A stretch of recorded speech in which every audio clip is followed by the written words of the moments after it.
The meaning of the Last Supper. The Lord says,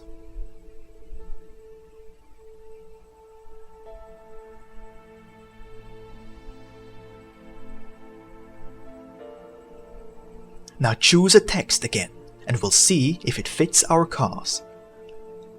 And in the evening he comes with the 12. We have the text before us now, and I must make the old remark again, that you still couldn't find a text which does not exactly relate to our cause.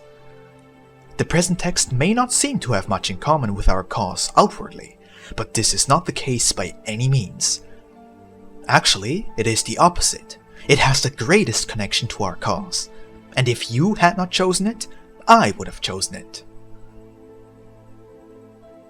And in the evening he comes with the 12.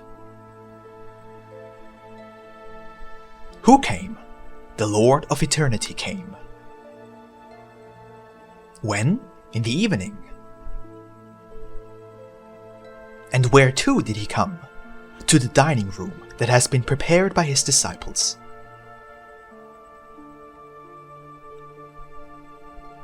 With whom? With his chosen 12 apostles. What did he do in the dining room? He held a supper, at which some got satisfied, and some became angry, and likewise the traitor was indicated on the same evening during the supper.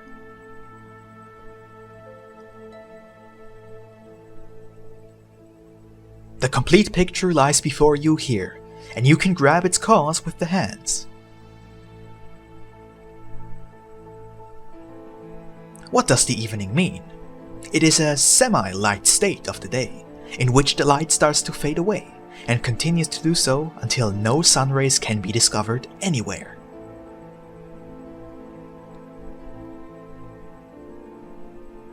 When does such an evening occur with man? Certainly, by considering it in a spiritual way, namely, when he has read and studied a lot. Reading and studying corresponds to the sun rays shining all day, but as these sun rays in their appearance are natural, so are the rays of reading and studying naturally. But the sun goes down at the end of the day, and the evening sets in, and eventually night falls. It is the same with the light of reading and studying. The one who reads and studies finally gets tired and grumpy because he was unable to increase his inner light by all his reading and studying. As little as the light of the sun can be multiplied, it remains in its consistent ratio. During summer it is stronger, and during winter it is weaker, and this always happens in the same increasing and decreasing ratio. In the same way, the morning light is weaker, and it gets stronger towards noonday, and towards the evening it becomes weaker again. It works just like that with the outer education of man while reading and studying. When he begins to read and study in a well-equipped library, this is his morning in regard to his reading and studying. When his eyes hurt from reading throughout several years, and he believes to have consumed the entire wisdom of Solomon, he has reached his noonday or summer. He then continues to read and study, but unfortunately, he will find nothing new anymore, but rather he only comes across ideas that are already known to him. By that, he will get tired, because he cannot find any new and refreshing food, and he will not find any more proof for his absorbed theories, but more often than not, he will find the hugest rebuttals for all that, which he has internalized with such a great zeal and effort.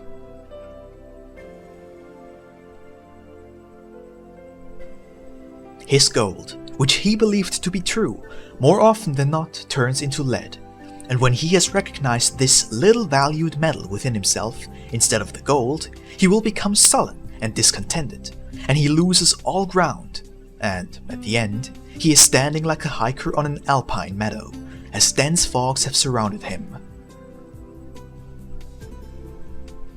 Behold, this estate is the evening of man. Usually one says, When the chips are down, then he will eat humble pie, crawl to the cross, which would certainly be better if you would say, the cross is crawling over him. Therefore, in a time of need, man starts to think if the teaching of Christ could be true, and this thought resembles this text. And in the evening he comes with the 12. Because the Lord is understood to be the founder of the teaching, and the 12 are understood as the teaching itself by the oppressed.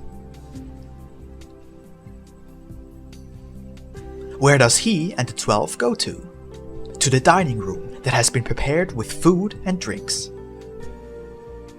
Who is this room? Man himself at his evening, because he has a lot of food and drinks within himself. But since the one is not present, for whom the food is or should be prepared, the dishes will stand there until the one comes, who wants to bless the food and then enjoy it. Because without any consumers, the food is futile and has no value. In this way, all science and literacy has also no value, and man has equipped his intellectual dining room and dining table in vain, if the one is not there, who blesses these dishes, and then consumes and transforms them into a spirit-invigorating juice.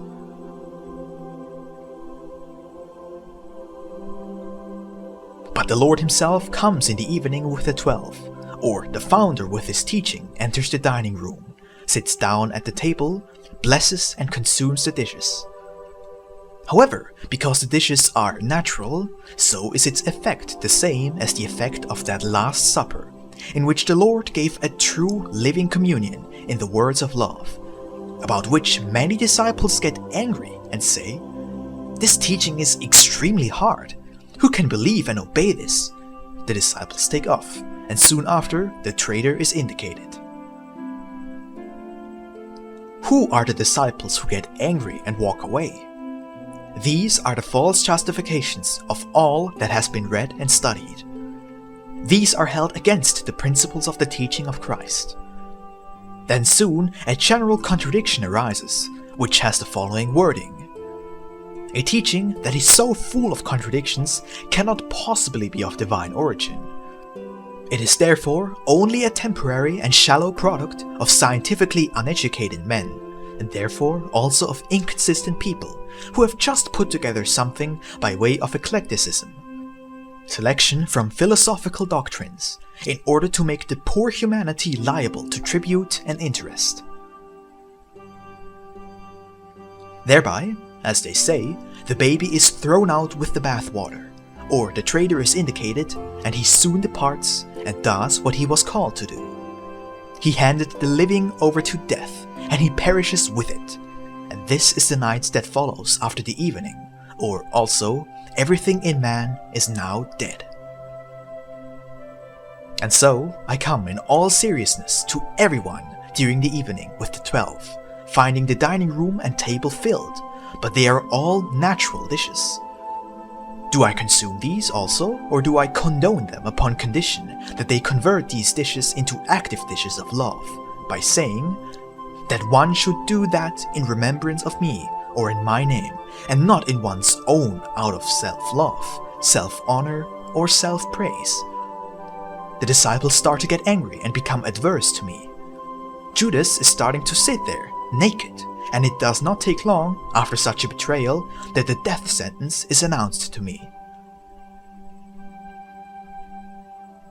Therefore, do not wait until the evening, but call to me during the morning, when you are still full of power and receptive, and I will then come to you and say, don't walk around too much in the rays of the sun.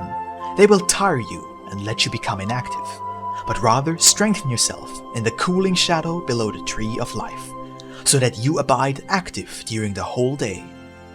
And when I will come to you in the evening, you will indeed recognize me. And when I will ask you, what about your dining room? Don't you have anything to eat? Are you starving?